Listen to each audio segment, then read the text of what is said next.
Hi guys and welcome.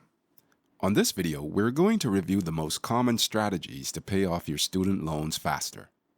When it comes to going to college, just about everyone will end up with student loan debt. The difficult part is realizing just how bad it can be and how expensive. When you're trying to make payments, you start to realize that it's really hurting your ability to do the things you want to do, and it keeps you from doing other things with your money. Plus, because you have to make that payment, you find yourself trapped in a job you might not like. Most people who borrow money for their student loans want to have a way that they can pay them off as quickly as possible. That way they can start saving money or start paying off other kinds of debt. It can be difficult, but there are ways to make sure this happens as quickly as possible. So, let's take a look at how you're going to do it and how you're going to figure out your debt payment strategy. However, don't expect it to be a quick solution. Each of them requires great efforts on your side, so be ready for that. 1. Make a plan. The first thing that you need to do is create a plan for your debt, not just the student loans. Look at credit cards, car loans, and more. Then, take a look at your interest rates and any tax benefits that you could be getting. Federal student loans give you a deduction, while private loans don't. Not to mention your other debts are going to give you any kind of benefits at all. Once you know the order of where your debts do you the most and least good, you can start to focus where you need to be. If you have student loans of $60,000 and you make $50,000 a year, you can actually start making some changes in your life to pay off your loan in the amount of time that you want. You'll need to adjust the kind of spending that you do, but you'll be happy when you get down to it. 2. Start from the top. The most expensive loan is likely your private student loan. That's because they can have interest rates as high as 20% APR, the debt. That means they're much worse than the federal loans you may have been thinking about paying. You may think that paying off the smallest balance first is the best way, but it's not always. It can give you a sense of accomplishment to pay off that one debt, but if you pay off your high interest debts first, you're going to pay less over the long haul. The debt avalanche is something you've seen before, but it bears repeating. Create a list with all of your debt listed from highest to smallest interest rate. Take all the extra money you have and pay it toward the debt with the highest interest while still keeping minimum payments on the others. When you pay off the first debt, you allocate the money you were paying on to the next debt, along with that minimum, and so on. 3. Refinance a higher interest loan. When you refinance, you may be able to lower your interest rates. Now, some people don't get the benefits out of this, and you may want to reconsider in some instances. For others, however, this is the way to save money and even shorten the amount of time it's going to take to pay off your loan.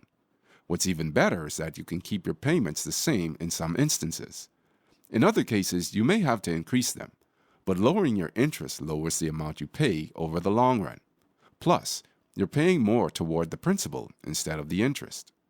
If you do refinance, it's important to note the drawbacks, however, like the fact that you lose federal protections. You won't have income-driven repayment plan options, for example, but you may be able to find a loan that you can afford, and you may be able to lower your interest enough to make it worth it. Just be sure you do the math before you start. 4. Consider 0% credit cards.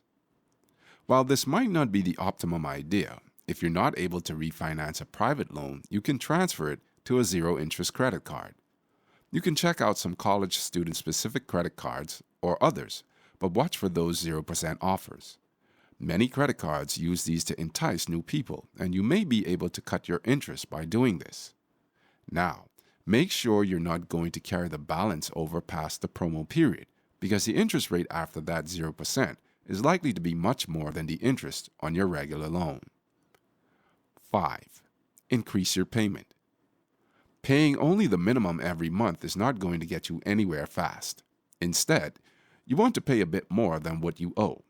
Just make sure that you're letting your loan servicer know that you want to put the money you pay toward the principal and that you're not trying to make prepayments. If you use it as a prepayment bonus, you're not going to lower your amount due over time. You're just going to lower the amount due the next month. Another important thing to keep in mind is that paying even a small amount over and above what you owe can be a great way to go. It's going to help you make a pretty good impact on your student loans, and it's absolutely worth it whether you can make a $100 extra payment or a $30 extra payment. 6. Lower expenses. If you really want to knock down your payment as fast as possible, you can start looking for ways to cut out or cut down the other expenses in your life. That might mean looking for bargains on the things you need, or getting a cheaper place to live, or just not going out to eat as much. Every little bit that you can afford would actually help you a whole lot more than you might think in the long run. Of course, you don't have to go all out. You could just cut a few little extravagances or smaller expenses and put those amounts toward your loan. Every bit helps. Creating a budget that accounts for what you really need and want in a month can definitely help you out. 7. Utilize tax deductions. When it comes to federal loans, you actually get to deduct your interest from your taxes. Now, that's going to depend on the amount of your loans and the amount you make, but it generally works out well for students. If you're making over $80,000 a year, you won't qualify, and if you make between $65,000 and $80,000 a year, you get a prorated amount. If you make less than $65,000, however, you can deduct up to $2,500 each year. For those who are just newly graduated or working on a training program for their job or still in school, they can also deduct $2,500 as educational expenses. But keep in mind that you can't get both of these tax breaks. You have to choose the one that's going to give you the most money, which is usually the refund. 8.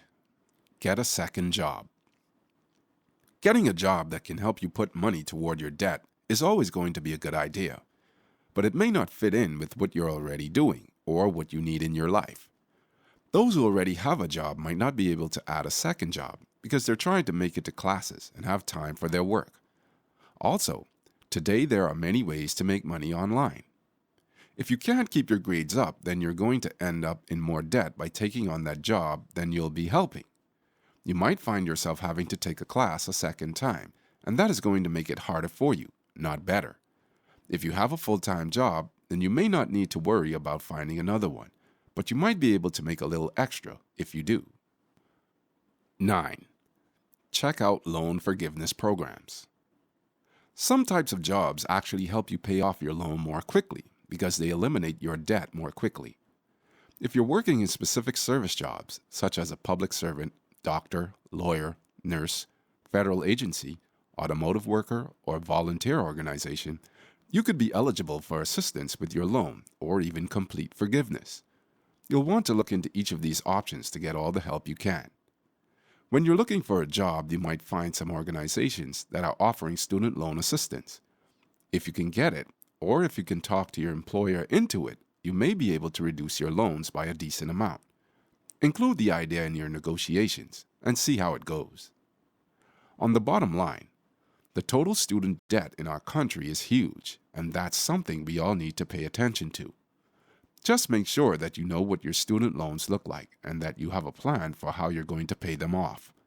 You want to make sure you can get that debt out of the way as soon as possible. Luckily, you're not alone. You can absolutely use different tools and calculators to help you figure out how to pay off that loan quickly and avoid as much cost as possible. That's it for now. On our website, you can find more posts as well as calculators and other financial tools. Which of the ways works better for you?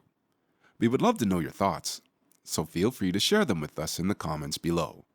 I hope you enjoyed it, and don't forget to subscribe to our channel to get the best financial videos for free.